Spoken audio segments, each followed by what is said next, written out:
Hey everyone, Nigel here. Just a quick word before we start. This week, our video editor is in the process of moving across the province, so to give him a bit of time to get everything in order, we decided to take a little bit off his plate work-wise. That means that today's video is actually a re-release, though we still think it's one that most of you probably haven't seen before since it's from the early days of the channel. That being said, we just wanted to give you all a heads up about the situation for the sake of transparency. As always, thanks so much for watching, and we'll be back with an all-new Thursday video next week. As the old adage goes, there's nothing that people won't do for the right amount of money. There's perhaps no better example of this cliché than in the case of murder for hire, the business of taking human life for cold hard cash. Often, we hear about these types of killings in relation to organized crime. But the truth is that there are plenty of examples in which average people have also found themselves hiring a hitman. Whether it's to get revenge on an ex, take out a business rival, or to get out of an unhappy marriage without having to deal with divorce proceedings, contract killings seem to be an attractive option for the would-be murderer who either can't work up the courage to do it themselves, or who wants to negate suspicions with a solid alibi. However, things don't always go to plan, leading to the sometimes insane ways that these crimes are uncovered. With that out of the way, here are 5 weird and terrifying murder-for-hire cases.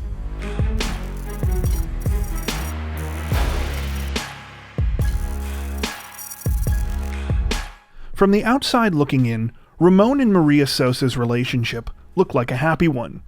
The couple had married in 2009 and quickly started a life together in the Houston, Texas area. The pair even worked together at the 2 boxing gyms that Ramon owned, with Maria becoming a personal trainer at his second location in 2010.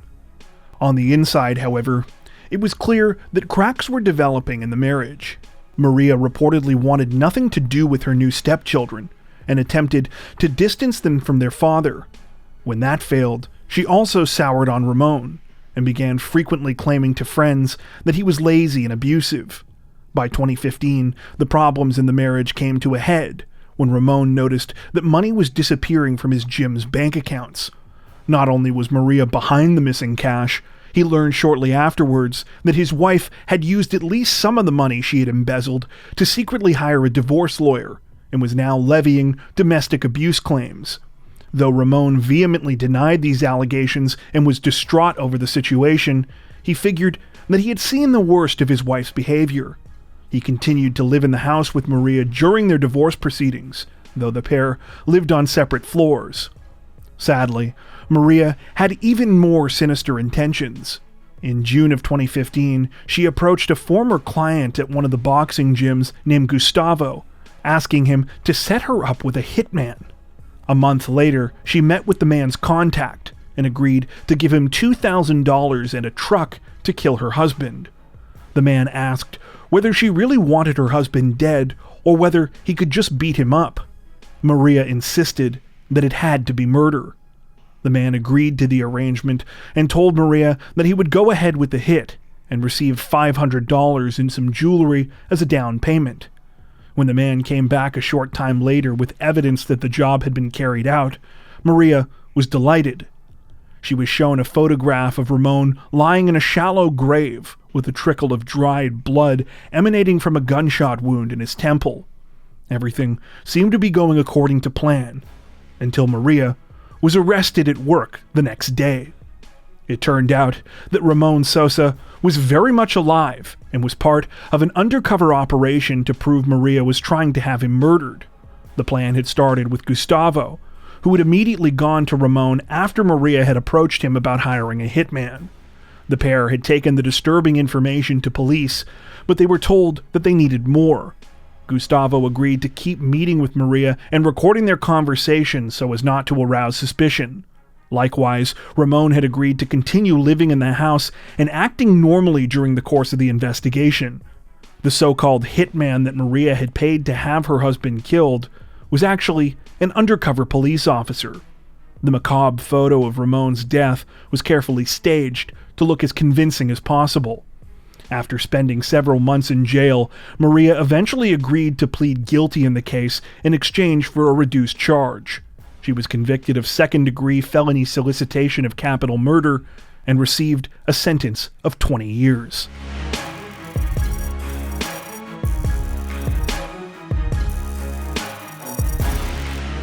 By late 1988, Mary Ellen Samuels knew that her marriage was over. For the last 3 years, she and her husband Robert had been separated, and after many failed attempts at reconciliation, the couple seemed destined for divorce. But Mary also had a secret. She had decided that Robert was worth much more to her dead than alive, and she had come up with a plan to collect. If the divorce was finalized, Mary knew that she would likely receive about $30,000. But if she were a widow, she would inherit $500,000, a combination of life insurance, money from the business they co-owned, and the value of their family home. On December 8th, Robert Samuels was found dead in his home in Northridge, Los Angeles, the result of a shotgun blast to the back of the head. Though Mary was immediately a suspect, there was no concrete evidence linking her to the crime, and she received the full financial benefits from her husband's death. After getting her hands on the cash, she would go on a voracious spending spree, blowing through all of the money in less than a year. She spent lavishly on a new Porsche, trips to Mexico and Las Vegas, and custom outfits and fur coats. In a particularly damning photograph taken by one of Mary's new lovers, she posed nude on a bed in Cancun, her body covered in roughly $20,000 worth of $100 bills. At the same time that Mary hemorrhaged money, she failed to pay basic bills, defaulting on her mortgage payments and running up huge unpaid debts at the business she inherited. She never even paid for a headstone for Robert's grave. When everything came crashing down just over a year later, Mary's antics earned her the nickname the Green Widow. It turned out that Mary had hired her daughter's fiancé, 27-year-old James Bernstein, to kill her husband.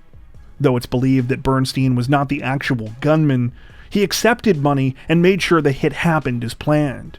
But after several months of flaunting her money, and with police's suspicions about her involvement in Robert's death rising, Mary worried that Bernstein was a liability. She decided that she couldn't risk the chance of him cooperating with the investigation. So, Mary decided to solve her problem the same way she did the last time she was in a jam, and arranged to have Bernstein murdered. This time, she decided to hire a second hitman to assist with the job, paying $5,000 to two men named Paul Edwin Gall and Darrell Ray Edwards. Gall and Edwards completed the job as promised, leaving Bernstein's strangled, lifeless body on an isolated section of road in June of 1989. Despite Mary's dark and desperate attempt to save herself by silencing Bernstein, the discovery of his body only drew more suspicion when police discovered that he had been engaged to her daughter. Eventually, police tracked down Gall and Edwards, and they agreed to testify against Mary in exchange for lighter sentences. Mary was subsequently convicted in both murder cases and was sentenced to death. She was the fifth woman to receive the sentence since California had reinstated the death penalty in 1978. However, like many death row cases, Mary Ellen Samuels' case has been the subject of ongoing legal battles for decades. She is currently serving time at the Central California Women's Facility in Chowchilla.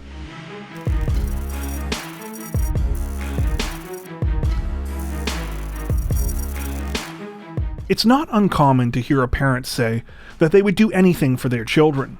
While the remark is often delivered in a sentimental fashion, underscoring the parent's unconditional love, in 1991, Wanda Holloway of Channelview, Texas, took that idea to the extreme. Wanda was known to be a nice enough woman to her friends and neighbors, though it was widely understood that she was possessed by a certain drive for money and status that she had lacked during her own upbringing. This could be seen most plainly in her marriages, two of which had failed, before she finally settled down with a man 20 years older than her who owned an oil field service company. There was nothing particularly wrong with her previous relationships, and Wanda had even had 2 children with her first husband, but neither man was able to satiate her ambitious appetite. With this third marriage, Wanda had finally gotten a taste of the wealth and status that she desired, allowing her to turn her attention to her children. In particular, Wanda became obsessed with getting her daughter Shanna involved in cheerleading, something that she herself had always dreamed of doing but had been unable to during her own adolescent years. It was this desire to vicariously live out her cheerleading fantasy through her daughter that would ultimately be her undoing. The trouble started in 1989 when Shanna attempted to join the 7th grade cheerleading squad at the local junior high school. Wanda had even taken her daughter out of the private Christian school Shanna had been attending up until that point and enrolled her in the public middle school to ensure her eligibility.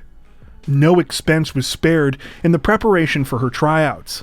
Like many girls in the competitive Texas cheerleading scene, Shanna had taken gymnastics and other classes to make sure she had the skills necessary to stand out, and her chances seemed good. Though the members of the cheerleading squad were elected by their fellow classmates, there were 2 spots open and only 2 girls in the running, making the vote somewhat of a formality. However, unbeknownst to Wanda, there would be a 3rd girl competing for a spot on the squad, another 7th grader named Amber Heath. Amber and Shanna had known each other from the Christian private school that they had attended, but unlike Shanna, Amber was still attending that school and didn't plan to enroll at the public school until she had made the cheerleading squad. This, apparently, was technically against the rules, but after Amber's mother Verna talked to the principal, an exception was made. Verna capped off the campaign to help her daughter by printing flyers and handing out candy to Amber's new classmates, encouraging them to vote for her daughter. The stunt was successful, and Amber made the cheerleading squad. Unfortunately, Shanna didn't. The turn of events infuriated Wanda, though her complaints fell on deaf ears. The next year, Wanda decided that to ensure her daughter's place on the cheerleading squad, she would also try her hand at bribery, handing out personalized rulers and pencils to students at Shanna's school to encourage them to vote for her. However, the school told Wanda she wasn't allowed to hand out the materials, and when she ignored them and did it anyway, Shanna was disqualified from trying out for cheerleading. Verna Heath was one of the parents who helped make the decision. After this second setback, Wanda was not only mortified, but her anger continued to grow against Verna and Amber Heath. She decided that when the high school tryouts came along the next year, the Heaths would not be around to compete. Wanda enlisted the help of her ex-brother-in-law, a man named Terry Harper. Harper had had constant legal troubles throughout his adult life, and Wanda figured with his record he could be paid off to take care of her problem. However, Harper was no killer. Disturbed by what Wanda was asking him to do, he went to police. They told Harper that the information alone wasn't enough, and that he would need to record conversations with Wanda before they could make any arrests. With the help of law enforcement, Harper negotiated a sum of money for the alleged assassinations, $2,500 for Verna and $5,000 for Amber. Wanda decided the price was too high for both of them in the end, and decided that killing Verna would be enough to accomplish her goal. She figured that with her mother dead, Amber would be too distraught to compete. On the day that Wanda went to give Harper the down payment for the murder, she was arrested. Unfortunately, the court proceedings against Wanda didn't go nearly as well as the investigation, and her first conviction was overturned when it was discovered that a member of the jury should have been ineligible. At a second trial, Wanda pleaded no contest and was sentenced to 10 years in prison. She was ultimately released on March 1st, 1997, after spending just 6 months in prison.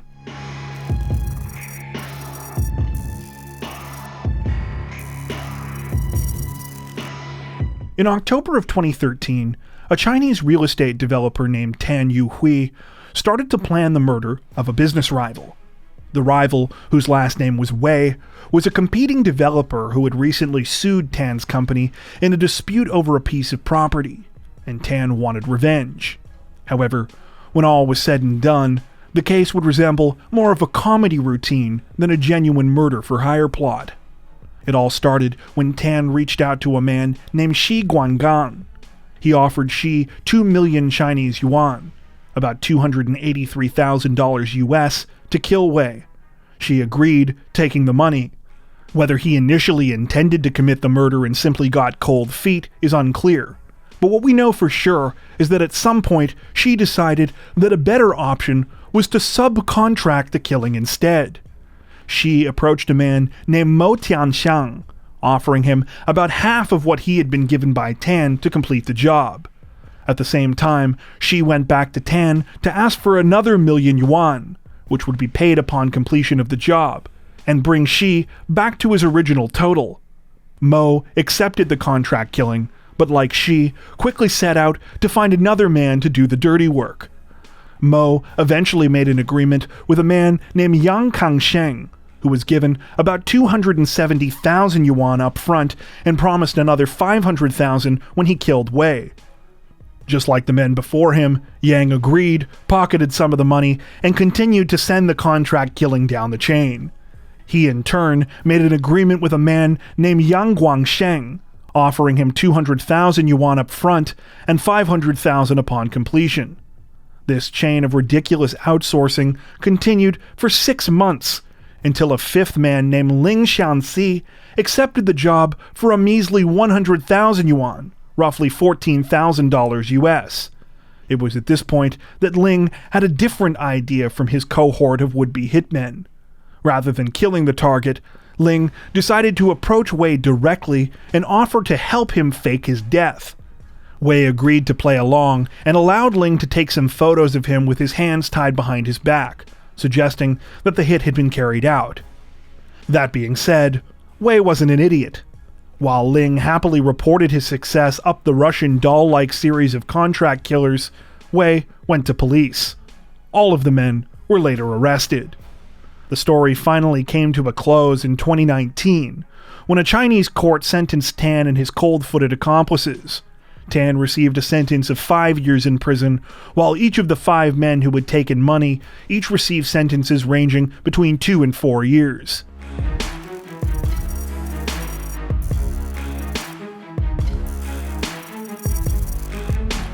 When Valerie McDaniel met Leon Jacob in 2017, she was at a point in her life when she could really use a win.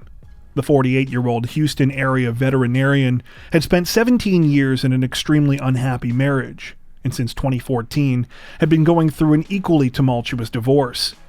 Not only was she in a bitter custody battle with her ex-husband Marion McDaniel over their young daughter, Valerie was forced to pay him over $1 million to buy him out of his share of her veterinary practice and owed him more money in the divorce settlement. Leon Jacob was introduced to Valerie through a neighbor in her luxury high-rise apartment building. Though she despised his cocky attitude at first and the fact that he was almost 9 years younger than her, the pair quickly became romantically entangled, and just a short time after meeting, Leon had moved in with Valerie. They even told friends and family about their plans to be married. However, Leon brought his own problems to the relationship, ones that turned out to be far more than simple emotional baggage. He had also recently come out of a bad relationship, but it was one in which he was the aggressor. Not only had he stalked his ex-girlfriend, Megan Varikis, he was also accused of assaulting her. Moreover, his 11-year marriage before this had ended in a similar way, with his ex-wife Annie Jacob saying that during the relationship he had treated her with, quote, extreme and repeated mental cruelty. Leon pleaded guilty to cyber-stalking Annie shortly after the marriage had broken up. Leon's chief concern, though, wasn't about how he had affected the women in his life. When he got together with Valerie, he instead commiserated with her about how his impending assault trial would affect his career prospects. Leon had tried for years to become a doctor, but had been kicked out of residency programs in several states for a general lack of knowledge, and was viewed by his superiors as a danger to the lives of patients. If he was convicted of attacking Megan Varikis, he feared that his chances at a medical license would be ruined forever. Likewise, Valerie worried that her soon-to-be husband's record might hurt her in the legal battle with her ex for custody of her daughter. To Leon, the solution to their problems was obvious. He contacted a man he knew who went by the name Zach, figuring that the former Army veteran might be able to help solve their problem. Leon wanted Zach to prevent Megan from testifying against him in the assault case, and offered him $10,000 to kidnap her and try to convince her to drop the charges. Of course, if that didn't work, Leon told Zach that he should just make her disappear. Zach gladly took the money, then promptly disappeared himself, forcing Leon to try and track him down through a mutual acquaintance. That acquaintance was Michael Kubosh, a Houston city councilman and bail bondsman who had posted bail for both Leon and Zach in the past. When Kubosh learned why Leon was so eager to locate Zach, though, he immediately went to the police. When law enforcement got involved, they convinced Zach to cooperate with the investigation. He claimed that he had never actually intended to go through with the kidnapping and murder plot and was simply milking Leon for money. Police had Zach introduce Leon and Valerie to an undercover officer who was posing as a hitman. However, by the time they started discussing the plot, Leon had raised the stakes. The couple now wanted Valerie's ex-husband killed in addition to the kidnapping of Megan Varikis.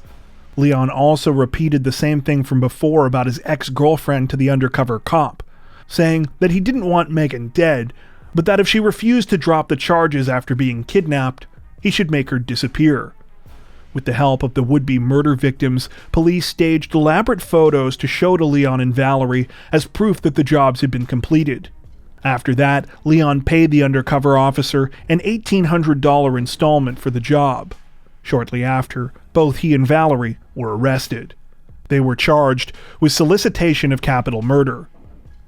Though the intended victims of the crime were safe, the elaborate murder-for-hire plot would claim the life of one person in the end. 2 weeks after being released on bail, Valerie McDaniel jumped from the balcony of her 7th-floor apartment. This happened the day before she was supposed to appear in court. Before she took her life, Valerie made several recordings on her iPad, recounting her version of the story. She claimed that she was sorry about everything, and that she never wanted to hurt anyone. Leon, for his part, continued to protest his innocence. He was convicted of 2 counts of solicitation of capital murder in March of 2018, receiving a life sentence. He will not be eligible for parole for 30 years. Before we wrap up, we'd like to take a minute to thank our amazing supporters over on Patreon. As many of you are aware, our situation on YouTube always seems to be a bit uncertain, but our patrons help to ensure that we can continue to make content like this long term without having to worry as much about what surprises might be thrown our way. Plus, patrons also get access to 4 additional stories per week for each of our Crimes of the Week and Crimes of the Week International videos. If you'd like to help support the channel directly, head over to patreon.com/crimezone to join. You can also find that link in the description below. As always, thank you so much for watching, and take care.